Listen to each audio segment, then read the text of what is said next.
But I think it's pretty commonsensical to understand that the built environment, whatever form that is in and takes, has an impact on our quality of life. Form and function are one and the same to some extent.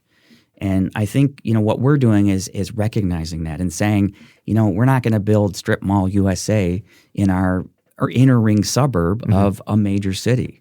And so to compete for great residents and great businesses and be part of this movement that's going on in the city of Detroit, which again is not transcending the way I would hope it would, we have to do these things to get on that same page. That's the voice of Eric Tungate, city manager of Oak Park. And this is an extra bonus edition of your Daily Detroit podcast for Saturday, June 8th, 2019. I'm Jer Stays. And I'm Sven Gustafson. After decades being known as a dowdy and dry suburb, Oak Park is on the rise. With a couple dozen liquor licenses to dole out, a new brewery and restaurants on the way, and a new streetscape project to overhaul 9 Mile Road. The city is even drawing new residents priced out of neighboring Ferndale. Sven spoke with Tungate about all those new projects, Oak Park's challenges, transit, and what's going on with that old WWJ building on 8 Mile that's supposed to become a new restaurant. All that and more right after this. Daily Detroit automatically arrives in your earbuds thanks in part to listeners like you. By joining us on Patreon, you can help ensure that we can continue to produce episodes like this that push Detroit's conversation forward. And you'll get free stickers and other occasional perks as a thank you. Stickers. Make sure to become a Patreon at patreon.com/dailydetroit. Joining us in the studio today is Eric Tungate, the city manager of Oak Park. Eric, welcome to Daily Detroit. Thank you for having me. It's a pleasure to be here. Absolutely. So a lot going on in the city of Oak Park, and we'll get to that in just a moment. I wanted to start by, you come from kind of, you wear a lot of different hats as city manager. I mean, I was a reporter for many years, and I always, I learned very early on that the city manager in cities like Oak Park, again, without the strong mayor, full-time mayor, is really the person who knows everything. That's your best source. You have a background in economic development. You worked for the Michigan Economic Development Corporation, the Detroit Economic Growth Corporation. You worked for City of Hamtramck, Wayne County, et cetera. Let's talk about Oak Park. I mean, what is your sort of pitch to business owners that come to you and say, hey, we're looking for a new location or we want to invest, sell us on Oak Park? I mean, what is your pitch to them? Well, I mean, besides that, I think we have world-class public services. I think anyone would agree with that. And we're very astute in keeping up our infrastructure. We don't claim to be trying to supplant the downtowns around us, Birmingham, Royal Oak, Detroit, et cetera. But we want to be a very integral part of the larger narrative that is going on. Mm-hmm. Unfortunately, I don't think the narrative that we're seeing in the city of Detroit, especially in the city of Detroit, but elsewhere too, it's happening in Birmingham and Royal Oak just the same, on lesser levels. But the narrative is not transcending as much as I think it should. That we all have a key role to play.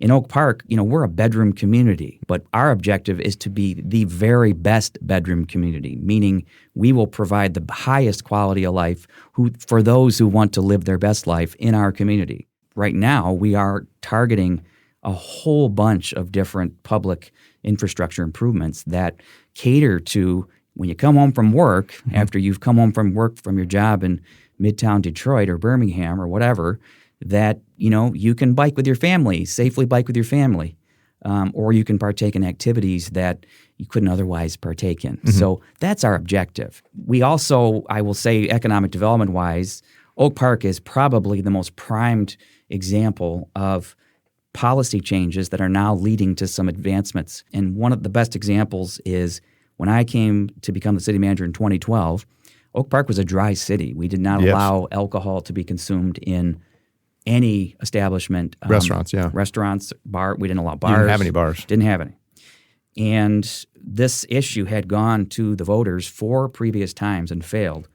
And we brought it back to them. We started with the tavern license step in the process, and then we put it on the ballot. And the voters unanimously supported this effort because we said to them, hey, there are 25 restaurants, because we were allowed to have, by our population, about 25 licenses. There are 25 possible restaurants who otherwise would locate in our community but won't come if we're not allowing them to serve beer or wine or whatever it may be with people's dinner.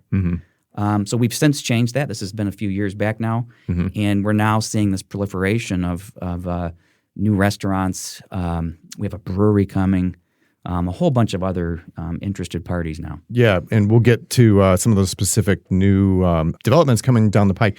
What about some of the challenges of Oak Park? I think a lot of people perceive Oak Park, it's kind of an aging suburb. Some of the commercial districts are a little down on their luck. I mean, is that fair to say? Absolutely. This is exactly what I was speaking to a moment ago, that especially 9 Mile, and one of our largest projects going on right now is a complete reconfiguration of 9 Mile Road.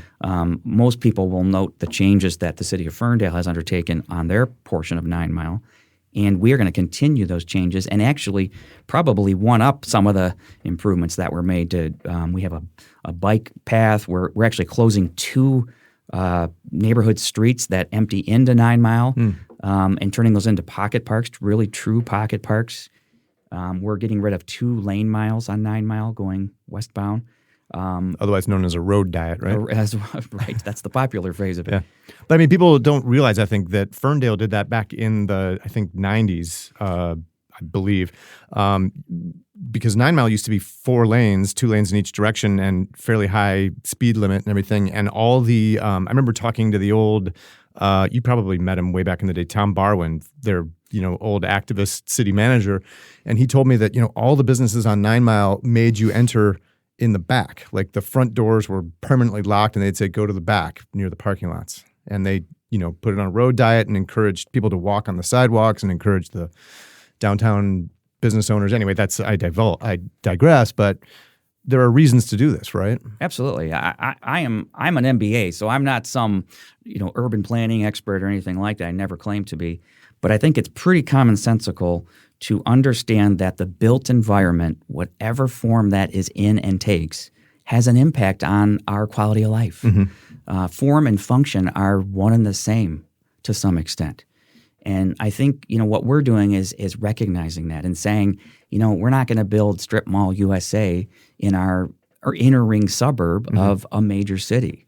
And so to compete for great residents and great businesses and be part of this movement that's going on in the city of Detroit, which again is not transcending the way I would hope it would, we have to do these things to get on that same page. You mentioned you're not necessarily an urbanist, but the things going on 9 Mile in particular are definitely very urbanist placemaking, that sort of thing. And I just wonder, has there been a lot of pushback on that? Absolutely. There's all things in government, as they rightfully should, have pushback. We would be nonsensical to think that anything we do in any government, at any level of government, anywhere, would be easy and not have detractors. That's actually the beauty of our democracy. The idea is the more debate, either pro or against an issue that takes place, the better the result. We don't shun that in Oak Park. We expect it and we welcome it. I certainly am not loyal to my own interests even or others. I'm loyal to good ideas. My job there is to promote good ideas and promote the taxpayers' highest quality of life. They're who pay my salary. And so, but whatever that means, we're going to pursue it. If we're wrong, we're going to admit we're wrong and improve upon ourselves. And we've done that every step of the way. But we don't let detractors take us away from what we think is right. And just lastly, personally speaking now, public infrastructure is one of the most direct, most impactful ways that government, especially local government and state government, can affect the betterment of people's lives. And we shouldn't be afraid of that.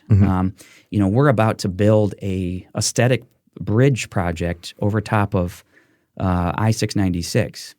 Many people will note that this is on Coolidge, I think, right? Coolidge, right. The overpass. When that freeway was built in the 90s, MDOT put up these, wrought iron, chain link fences along the way that really aren't the most aesthetically pleasing. No. So if you look at ours happens to be the chain link version of that on the Coolidge I-696 overpass. it's bent and trash collects behind it and so forth. And we thought, you know what, let's use this opportunity to make an impact and put a stake in the ground and say, this is Oak Park. So for the hundreds of thousands of motorists who daily drive down I-696, coming up here, they will know when they are in Oak Park, just like when you're on I-75 and you're going through Auburn Hills and you see what they did. It's a very similar project. It'll have a major impact and create this sense that, hey, this is a community that's doing something. I travel that intersection more or less on the surface drive usually all the time, and I noticed that in recent years you guys have had the sunflowers on the service drive along the freeway embankments, which is a nice touch. It goes appreciated by me, at least, I'll tell you that. Well, I appreciate you saying that. That was a couple years back. I'm born and raised in West Michigan, Southwest Michigan. And a couple years back, I grew up next to sunflower farms where I grew up. And so a couple years back, I said, you know what? All these cities are, Detroit is doing things. Every time I go downtown or something, I see something where I think to myself, who would have ever thought of that and thought that would work? And I'm always mesmerized at the creativity. And I thought to myself, well, heck, in some of these, drab corridors of our city, to heck with it. Let's plant sunflowers. I mean, there's no more prominent flower than the sunflower. Or easy to grow, frankly, right. As I'm a gardener, so yeah. I mean, it's just, you can't water those things enough. And it turns out that it's just had, I can't even tell you the number of letters and emails and phone calls I've received, a lot of which have come from senior citizens, just saying, thank you for brightening my day. Yeah. So think about how, in a drab corridor now, for a very small amount of money, relatively speaking, we are affecting the social awareness, improving the built environment, making a more quality public space, but also then making a more positive impact on people's lives. Yeah. It's incredible when you think about it. Yeah. All right, so let's kind of move up to 11 Mile Road between Coolidge and Greenfield. That's another big area of focus for the city, and you've got a whole bunch of stuff going on there. Like, talk about that, because you've got a new brewery online and 2 new restaurants now, I understand? One that's announced, right? Rouge Brewery has announced that they're going to be locating in a spot on 11 Mile. 11 Mile's unique in a lot of ways. Most unique because we share 11 Mile with the city of Berkeley. And it's a pretty dense corridor. I mean, in terms of the property distances from the street and so forth. Yep. So to me, it's an opportunity for us, especially to, now that we have liquor licenses, and we didn't have an economic development department in 2012 either, by the way. They had never had an economic development function. Yeah. But now it's an opportunity to revisit some of these traditionally commercial industrial spaces that are right up to the street, and this is what's happening. And you're seeing, there's been some tremendous interest in these spots from restaurants for this very reason. And it's kind of an industrial district now today. And it's been rezoned. We've rezoned it in recognition of things I just mentioned. But yeah, it was traditionally an industrial commercial district that, it didn't fit with the tone of the neighborhood surrounding it and so forth. But I'm very excited about it because there's a lot going on. We just had a company locate in one of the larger commercial spaces named Bordrin, and they're a car company, but they're studying sort of this technology associated with self-driving vehicles and other things. But they've got a couple hundred employees in that spot now, so we're very excited about that too. And we are also, just lastly, partnering with MoGo. We're one of the communities that have partnered with MoGo. And one of the MoGo stations will be set up along 11 Mile. That's fantastic as well. And when does that start? Not quick enough. I just had a meeting yesterday with staff, and it's a lot of balls in the air. We're working with a lot of other communities, obviously the city of Detroit, and other partner communities in this. So there's a lot of things going on, and we're all trying to turn our keys at the same time. I would have liked to have seen these stations. The concrete's poured in Oak Park. I don't know if it is elsewhere, but it is in Oak Park. But I would have liked to have seen these stations set up and active already. I think we're looking at probably the end of July before we actually see it. Okay. Where else can people expect to see MoGo bike kiosks in Oak Park? There are, I believe, 5 stations strategically placed throughout the city. There'll be one near the City Hall Municipal Complex. There'll be one along Coolidge, Greenfield, 11 Mile is at 4. I think there's one more at 9 and Coolidge. Okay. 9 and Coolidge is basically the center of Oak Park. Okay, so talking about all this new exciting development that's coming down the line, you've got MoGo bike sharing launching later this summer. I mean, where do you see Oak Park in look in your crystal ball in 20 years, 50 years, whatever? Yeah, I mean, I always come back to this conversation about mass transportation in our region. Yes. It used even as recent as 10 years ago, I think the conversation, and at which point I was living in the city of Detroit, which I lived there for 10 years total. But 10 years ago or so, the inner ring suburbs in the city of Detroit had very little in common, or far less than they do now. Mm-hmm. Today, the inner ring suburbs, especially the inner ring suburbs in the city of Detroit, have everything in common.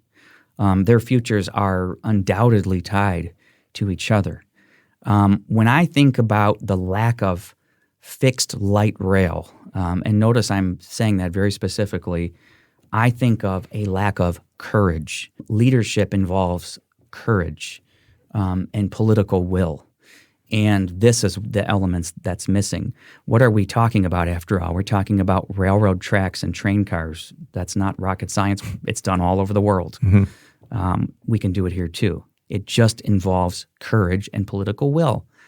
I oftentimes scratch my head when I hear other leaders speak about transit, or people in state government speak about transit or not speak about it at all, as if it's somebody else's issue. It's all of our issue. Whether we have autonomous vehicles or not isn't going to change that Royal Oak is an inner ring suburb to Detroit. Mm-hmm. So great about the autonomous vehicles, but thousands of people, millions of people in our region are still going to need to get from point A to point B. And last time I checked, those points aren't changing. Downtown Detroit's not going to move off to some other location anytime soon. Mm-hmm. So let's build fixed systems to transport these people back and forth. If we do not do it, in my opinion, economic development-wise, quality of life-wise, you name it, in my opinion, we will not arrive at a world-class region or city under any terms. This lack of leadership on this issue is extremely deficient. It's unfortunate, but somebody has to use the political will and have the courage to take it on. I think going back to the discussion about 11 Mile, I think the city, you guys have a whole bunch of new liquor licenses. Am I right about that? That you're kind of using as part of your pitch? Absolutely. For these businesses? We have, I believe we have as many as 24 liquor licenses currently available. Wow. And it's just so unique because where would you ever imagine, in Birmingham and Royal Oak, they're fighting over these things, and these developers put them in escrow for hundreds of thousands of dollars, and because there just aren't any available. Mm-hmm. And then in our town here, we have 24 or so of them, 20 to 24 of them, let's say, that for the cost of the application, in the permit application, you can get one. It's amazing. I'm just curious, does Oak Park have any restaurants today that are serving beer, wine, or liquor? Okay. Yes, we do. Okay.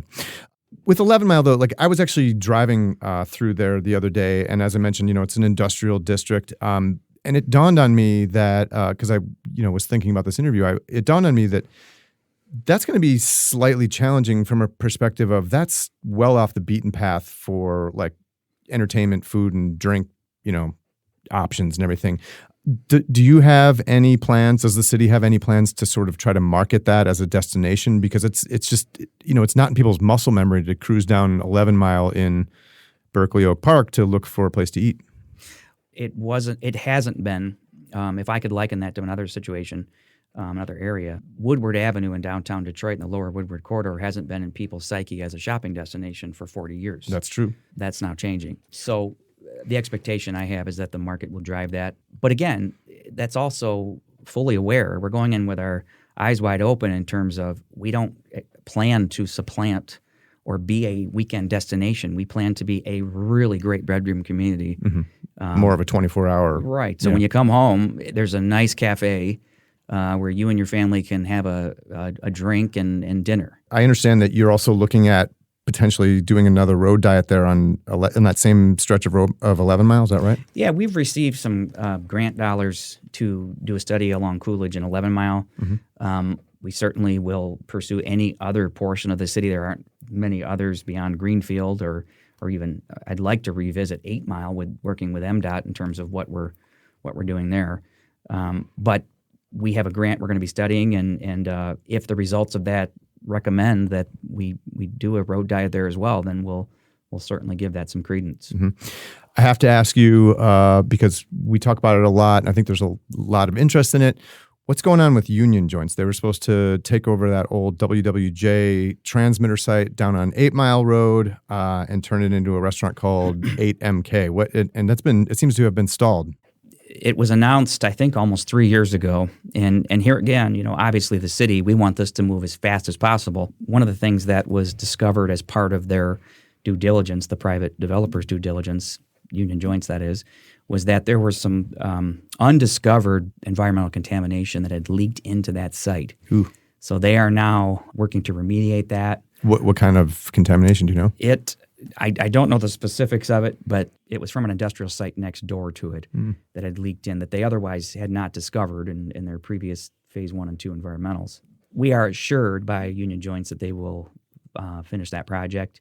And at this point, I have every reason to believe that that's going to happen sooner rather than later. All right, very good. So Eric, we talked at the top of the show about, the role of the city manager and part-time mayor and everything. Do you plan to stick with the kind of, apolitical city manager administrative role, or is a run for elected office in the cards for you in the future, do you think? Well, I'm going to go and do whatever I think is necessary in order to improve this world. I've got 2 daughters. I want to make sure that I'm leaving this world in better hands than when I found it. So whatever that means, I want to be selfless in doing that. If I can best serve through a city manager role or the one I'm currently in, then I'll do so. I'm not a cynic. I don't believe the world is getting worse. I actually believe the world is getting better. I'm optimistic about the future. And I always come back to the idea that the problems that have been created by people can also be resolved by people. And if I can be part of the resolution of our problems in our society, in our state, in our cities here in Michigan, then so be it. So we'll see. All right. Eric Tungate is the city manager for Oak Park. And Eric, thanks so much for coming in and telling us about everything going on there. Thank you so much. It's very exciting.